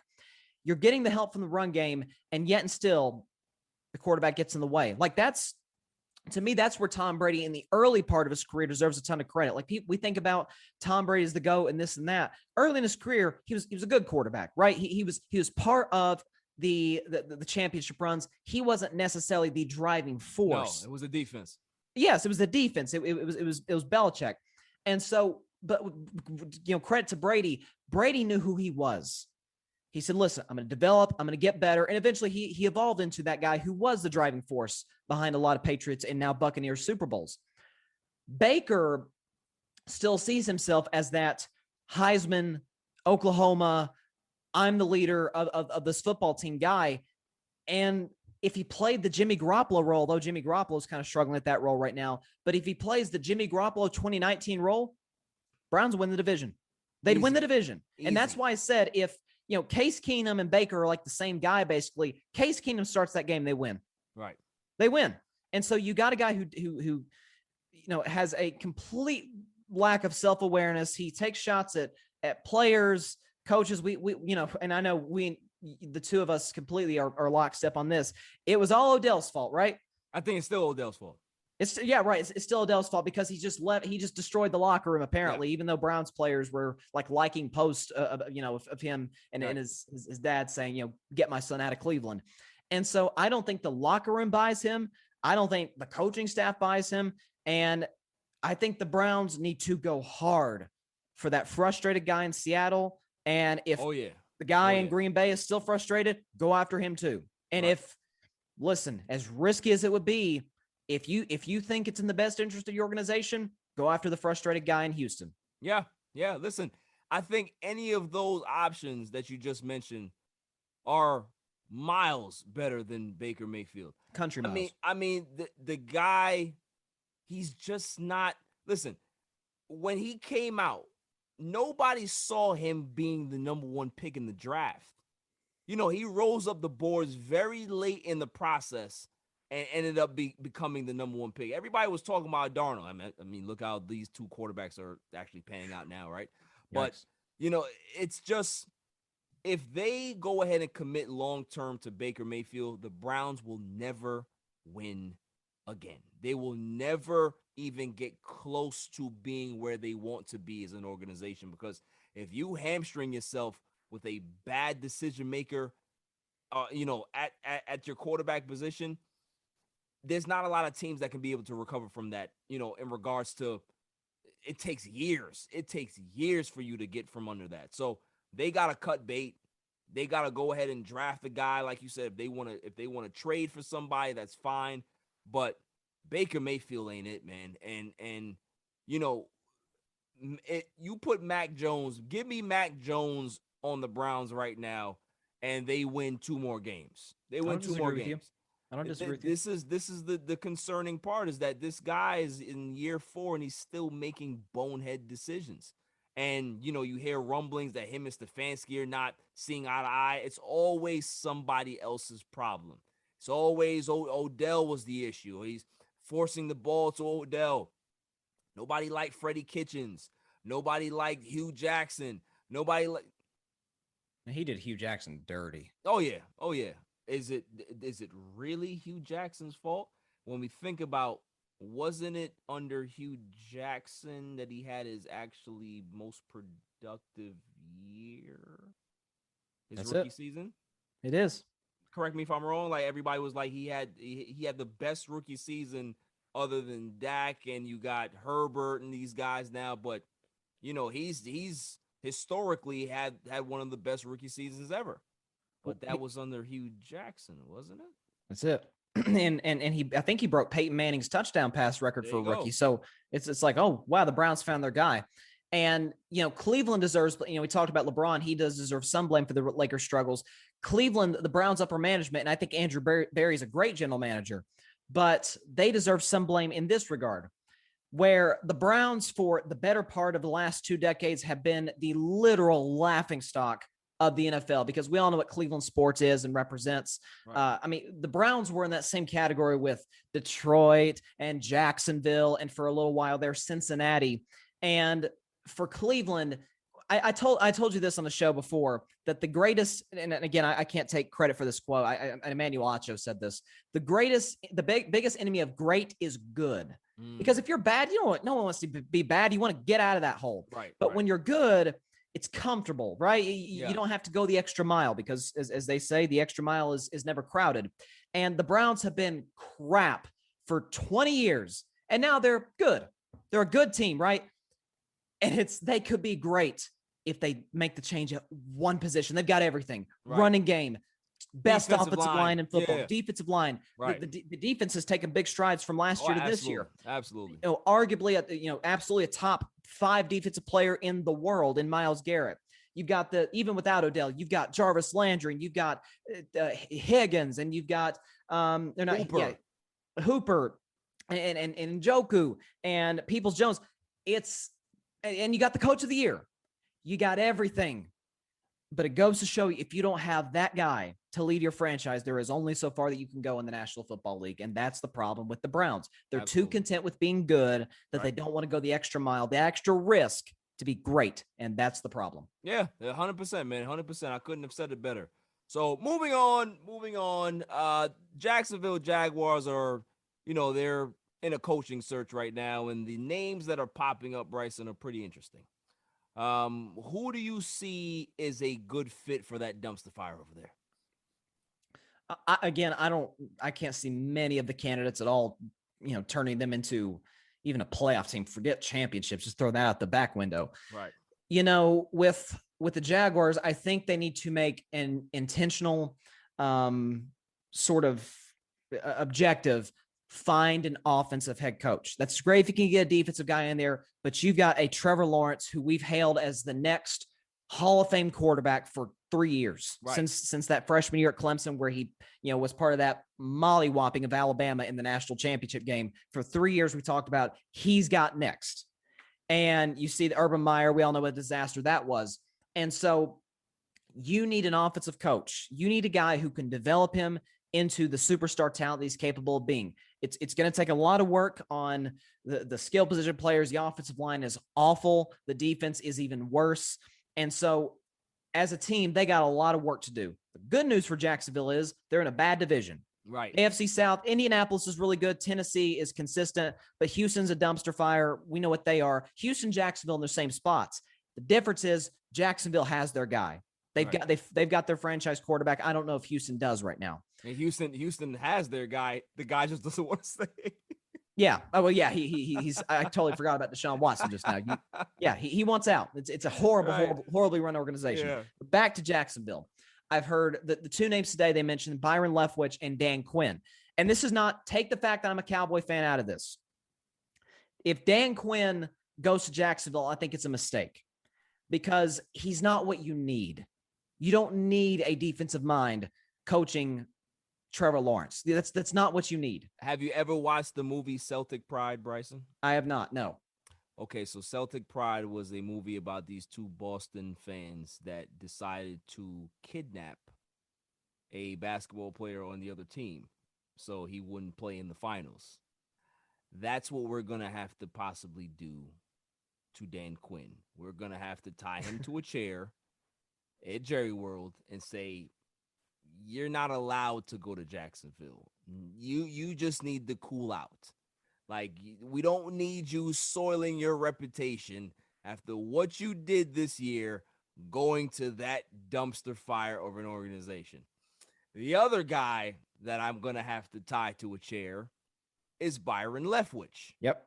Byron Leftwich better not go anywhere. He better stay where he's at until he finds the right situation to go to, because I do not want Byron Leftwich to be the black scapegoat. I'm sorry to say it. I don't want him to be that, because Byron Leftwich, he's a quarterback's guy. He knows how to develop a quarterback. He would be great for Trevor Lawrence, but at the same time, is he actually going to get the time in Jacksonville to do what he needs to do to develop that team and to have the, if I had the organization, have the patience to be able to wait for things to develop and unfold? I don't like that. I don't want my guy being a fall guy, so no. I heard about Todd Bowles as well, Bryson. No. I don't want anybody that's of my skin complexion to be coaching the Jacksonville Jaguars. I'm sorry. It's not a situation that's built for us. So, you can go ahead and comment on that if you want to, but that's what I had to say. Well, I mean, that's what we see too often in the NFL. The outlier being Brian Flores in Miami. Miami wasn't right. It wasn't a great situation, but it wasn't an absolute dumpster fire. They're not a poorly ran organization. No, you know what I mean? Stephen Ross is a good owner. Yeah. The problem with Miami is they've never really had that head coach, and they just cannot find that franchise quarterback since the retirement of Marino. Absolutely. And so, and even listen, if we want to go down this route, when the Dolphins start 1-7, the blame automatically gets shifted to Brian Flores, and all of a sudden he's in the hot seat. I'm like, have you lost your minds? After winning, how many games he won last year? 10 games? They won 10 games, but remember this. Won 10 games, and they weren't supposed to win 10 games? Remember, yeah, exactly. And remember this. He comes in 2019, and they're just awful out the gates. But they get hot at the end of the year. They win 5 games. Right. They cost New England a shot at a first-round bye, and New England ended up losing the following week to Tennessee in what ended up being Brady's last game as a Patriot. Right. And so they win 5 games. You come back the next year, Fitzpatrick's still your guy. You draft Tua, and you're back and forth. Fitzpatrick, Tua, quarterback controversy, and Fitzpatrick's not happy, and Tua's not playing well, and you still won 10 games. Right. Because you got the defense. We know Brian Flores is a defensive-minded coach. They got good skill position players. It's a good roster. You win 10 games, you come on the doorstep of the playoffs. And then all of a sudden, one bad year, gone. Like, what are we doing? Jim Caldwell in Detroit. And look at Detroit now. 2 of his first 3 years, they make the playoffs. And they in his last year, they go 9-7. And they fire the man. And they fired him like that in favor of Matt Patricia. And how did that work out? Right. And now you got Dan Campbell crying and running on the sidelines like some child. But that's fine. You can be able to go 1-17 if you want to, 1-16, whatever it is. It's fine. It's fine. We love the passion. It's the passion that we love with you guys. But the guys that's giving you results, now they get they get shown the door. Now I don't want anybody that looks like me getting that Jacksonville job. Anybody else that wants a job, go ahead, because you're not gonna be the scapegoat like how everybody else that looked like me will. And that's just calling it facts. I'm just being honest with you.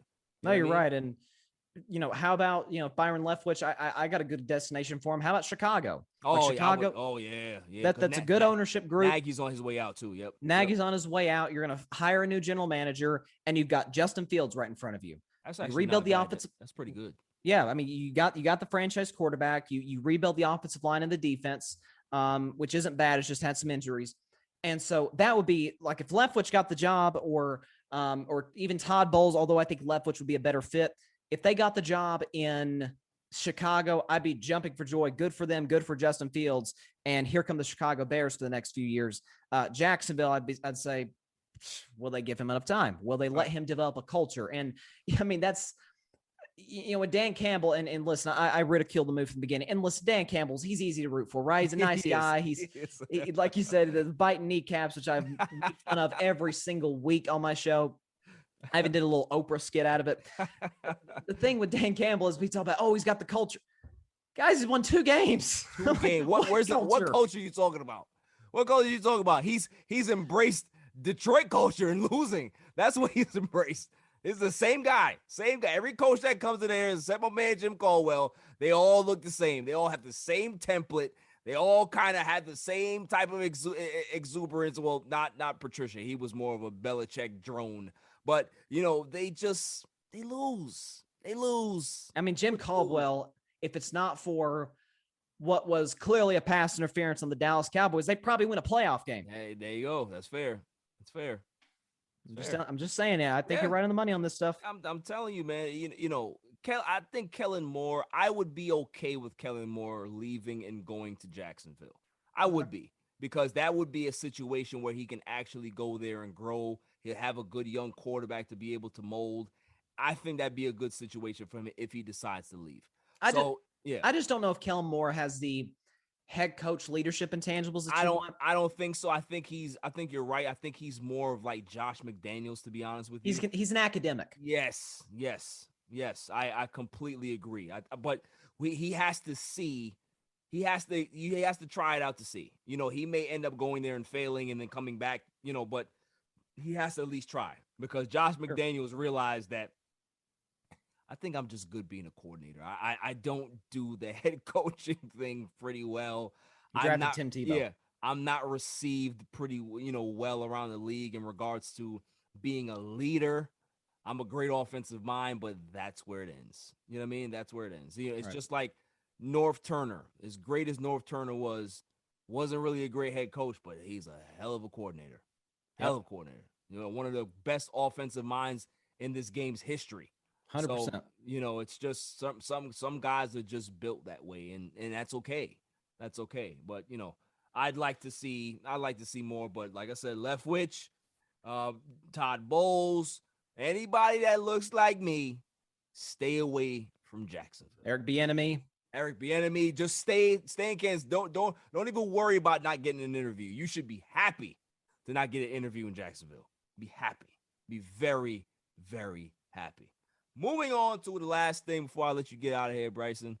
The passing of John Madden. The world right now is, we're all in mourning because we all have a piece of John Madden with us. We all grow up playing the game of Madden, just listening to that iconic voice on the air, and, just his greatness, the coaching of the Raiders, building that legacy there. Just have some words for Mr. Madden and what kind of impact he had in regards to your football fandom.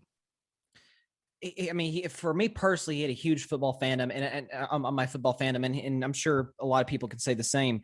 I saw a tweet from, I believe, correct me if I'm wrong, I think it was Tom Pelissero of the NFL Network. He put out an outstanding tweet that I think perfectly said it all about Madden's legacy. Pelissero's a guy, he's like in his late 30s, early 40s, and he said, like, if you're of my dad's generation, you remember Madden the coach. You remember the guy who was winning the Super Bowl, getting lifted off the field, and if you're of my generation, and I'm sure, people like you, my parents can attest to this, you remember the broadcast. You remember the Thanksgiving games. You remember what was it? Was it turducken was what it was? I remember watching the documentary a few days ago. And if you're my generation, you think the video game. Yes. And so you think his legacy, it transcends football. Like what he did is he opened the game up to a new audience. Like people would, I know there's a great impressionist out there. Shout out to Frank Caliendo, who does an unbelievable John Madden impression. But, you'd have people out there saying, oh my God, he's saying the most obvious things. But he was at his core. And I think he even said this when they had that All Madden documentary on Christmas Day. At his heart, John Madden was a teacher. Yeah. He wanted to teach the game. If it was through Madden, if it was through the video game, if it was through broadcasting, obviously as a coach, that's what being a coach is. It's teaching the game to talented players. And that's really what his football legacy to me is. And it's going to go years and decades on from now. And there is no question he will be missed. And I was, he was 85 years old, but I was just as shocked as anybody was when I got the notification on my phone that he had passed. But he was a good man. He was a relatable guy. He'd take the Madden cruiser. Of course, we all know he didn't fly. He'd take the bus to those games, and he'd stop along the way. He'd talk to people. He'd take pictures with them. Like, he was a good dude. He's a great coach. All-time winning percentage in NFL history among head coaches. That's John Madden. He was a great broadcaster, maybe the best to ever do it as an analyst. And the video game has gotten better and better throughout the years, and he deserves a ton of credit for that. So rest in peace to John Madden, and great man, great coach, and changed football, changed the NFL really in fan experience. Nah, I definitely agree with you, Bryson. 100% well said. It's just when you live your life a certain way, and there's nobody that can say a bad thing about you, what type of person you were and the type of impact that you left on people, and just everybody. Like, just think about me, a kid growing up in the hood, in the city and stuff, and yes, sports were available and all that stuff, but to make video games and make football cool and make him cool, like he was cool to us, I mean? It wasn't just the video game was like, oh, that's John Madden, like that's the guy, you know what I mean? So he was just it was generational. He was multicultural. He just crossed so many different boundaries, man, of people that respect him and love him. And his football career is one thing, his broadcasting career is another thing, and the video game culture is another thing. So there's not many people, like you said, that can be able to kind of check all the boxes in those particular categories. It's rare. He may be the only one, and that's okay. Like, if he's the only one to ever do it, let it be that. I don't need anybody else trying to follow in those footsteps. Let this be the greatness of John Madden. Let it die with him in regards to the tiers of greatness, checking the boxes, being the funny guy on TV, teaching, showing us the game, breaking down the game to make everybody understand what's going on, even if it is pointing out the obvious. Nobody really cared. You know what I mean? Like, as long as he was talking, I didn't care what he was doing. He could have broke down how to open a bag of chips. I didn't care. John Madden, if he was talking, I had to listen. So, rest in peace, John Madden. You will be greatly missed. The world was better when you were in it, and that's just the way it is, man. You lived your life, and all we can do is kind of celebrate and have a laugh and kind of enjoy the memories. So, rest in peace to John Madden, and thoughts and prayers go out to his family and stuff. Absolutely. Thoughts and prayers go out to his wife, Virginia, his sons, his whole family. Yeah. And a couple final two thoughts is, you mentioned, maybe he points out the obvious and stuff like that, but broadcast networks. And by the way, he was with ABC, Fox, NBC, CBS. He was with all four major broadcasting networks. And he was the only broadcaster, and the ratings of the time can show you this, where you'd be watching a blowout. It's, the 49ers are dominating whoever. Right. And you will stay on there to listen and hear what John Madden's going to say. Absolutely. He may make fun of Troy Aikman's bad, trying to grow a beard. He may make fun of that. He may show you how to cut a turkey the right way. Like he was going to say something interesting. And so, and something else. And you brought up this point about he lives 85 years. He lives a full life. And I always admire people in any profession, even if you're just an average everyday individual. If you pass away and there's not one person that can say, I didn't really like that girl. I didn't really like that girl. That says everything I need to know about you. Yeah. And so you can say that about John Madden, and he will be missed. Absolutely. Absolutely. Well, Bryson, do you have any final words after co-hosting All Even podcast tonight, which has been great? It's been great. I've enjoyed it, man. It was great to be back on. Let's say again, I don't know when I'm going to be back on this podcast, so I'll probably have to get a few things off my chest. The Patriots are going out in the wild card. They're going to win the game. Okay. Let me say again, the Patriots are going out in the wild card. The Cowboys will get to the NFC Championship game. I won't go further than that, but they will get to the NFC Championship game. I'll probably be on the show before then, but the Golden State Warriors will be your 2022 NBA champions, and you're gonna have to, man. Oh gosh, you're gonna have to suffer my gloating. I feel bad for you. I feel bad for everybody out there who doesn't root for the Warriors or hates the Warriors.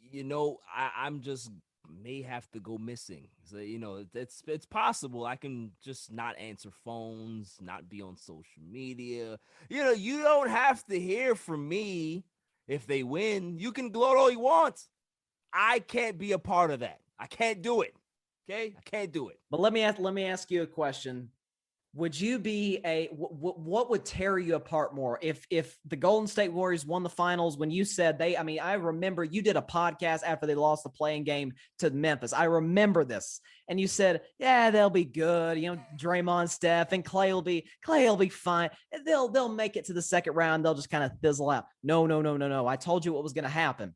And so what would hurt you more if the Warriors won a championship and this is going to happen this year, but say in the future, if the Clippers won a championship? Oh my goodness. Listen, Golden State can win it. If the Clippers win a championship, I don't know what I'm going to do with myself. I don't know, but you know what? It's set up that way because before they leave, the name of the arena is the Crypto Arena, and the Lakers may just be stuck in their own crypt. Isn't that the irony of it? And maybe the Clippers Arena is going to be the new big shiny toy that everybody goes to, because why would you do this, G? Just leave the Staples alone, man. Sometimes you gotta say no to money. All right, I understand. Come on, Barry. I understand it's a lot of money. I understand it's a lot of money, but come on, man. Just pick something else. Just say, listen, there's money that I could be able to change the arena name. Okay, let me go shop around. Crypto.com arena. It don't have no ring to it, man. Staples. People understand what that is. People are still gonna call it Staples. Oh yeah. She may even call it Staples. She's just not gonna call it Staples in front of the investors, obviously. But just crypto, what? The misery of the Laker fans and of the team, it is just music to my ears. I feel that there's so much pain this year, Bryson. It's the arena name. It's Westbrook. It's street clothes. It's everything. It is just, and the fact, and Vogel, the Vogel press conferences kill me. Everything about this team, I just, you know what? This is karma.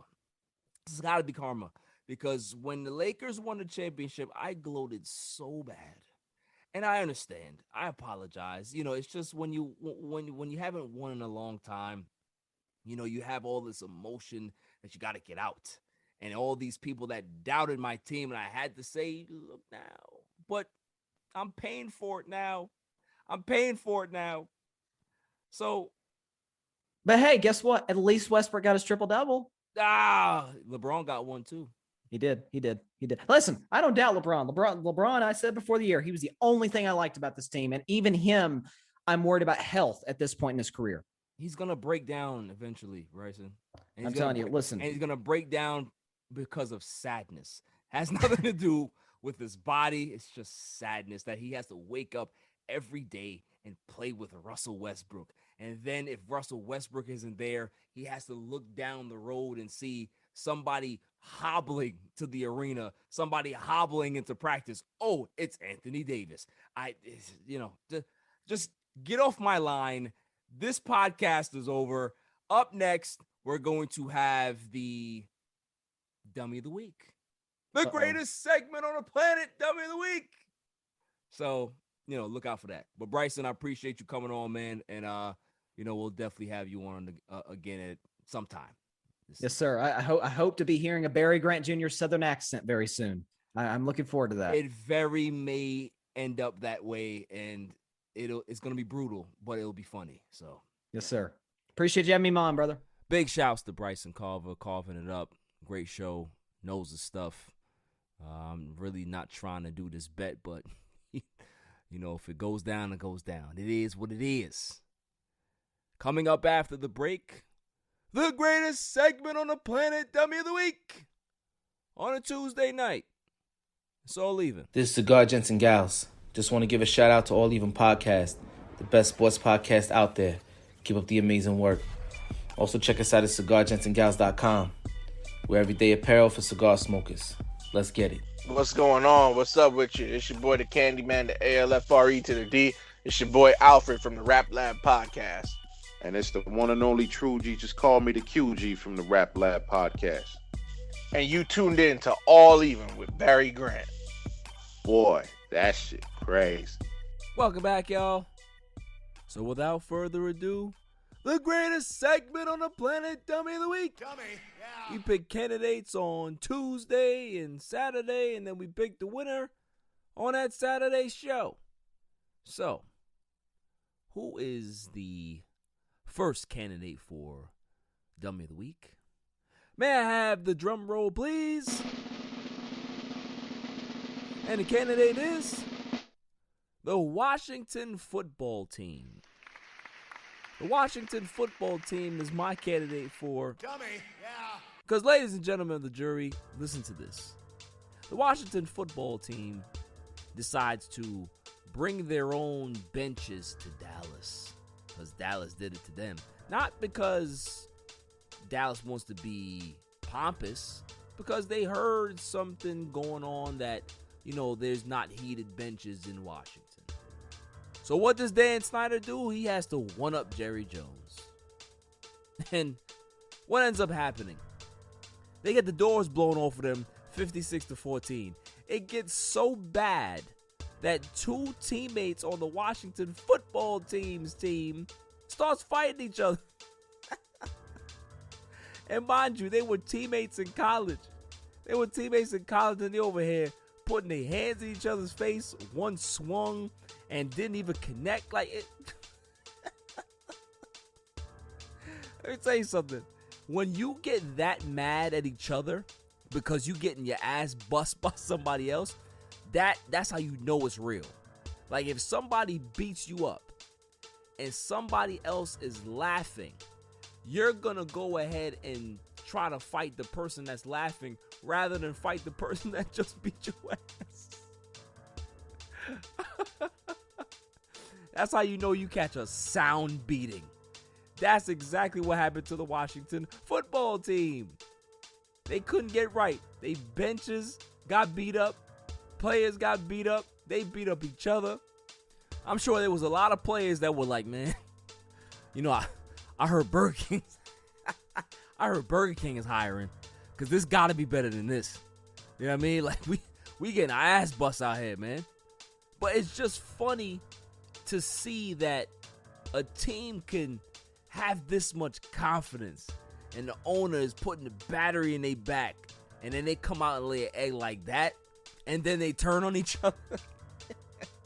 This is why being a Washington football team fan is sad. There's never ever going to be any silver lining. You guys are never going to win. And I'm fine with that. I am fine with kicking Washington fans in the nuts. I'm okay because they deserve it. They deserve it. They're pompous fans. They have a dumb, pompous owner, and their team stinks. That's what it is. I'm okay with saying that. And I'm okay with what the Dallas Cowboys did to the football team over the weekend. Hell, I'm hoping that somebody else does that to Washington to end the season. I'd love it. And some of these players better start getting their resumes together, or they better start, getting their speeches together, because very, very soon, I have a feeling they're going to have a new owner. So they might not be. So Washington football team, you guys thought that you had everything in the bag. And yeah, you got punched in the mouth, and you kept getting punched in the mouth, and then you started punching each other in the mouth.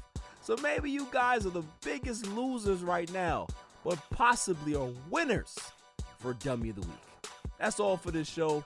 I'll see you guys on Saturday, possibly. If not, we're back on Tuesday, next Tuesday. So until then, stay safe, stay cool. Peace. You can catch me on Instagram and Twitter at All Even Podcast. Listen to the show on Podbeam, Amazon Music, Spotify, and wherever you find your podcasts available. And check out my YouTube channel, All Even Podcast. And don't forget to like, share, and hit that subscribe button.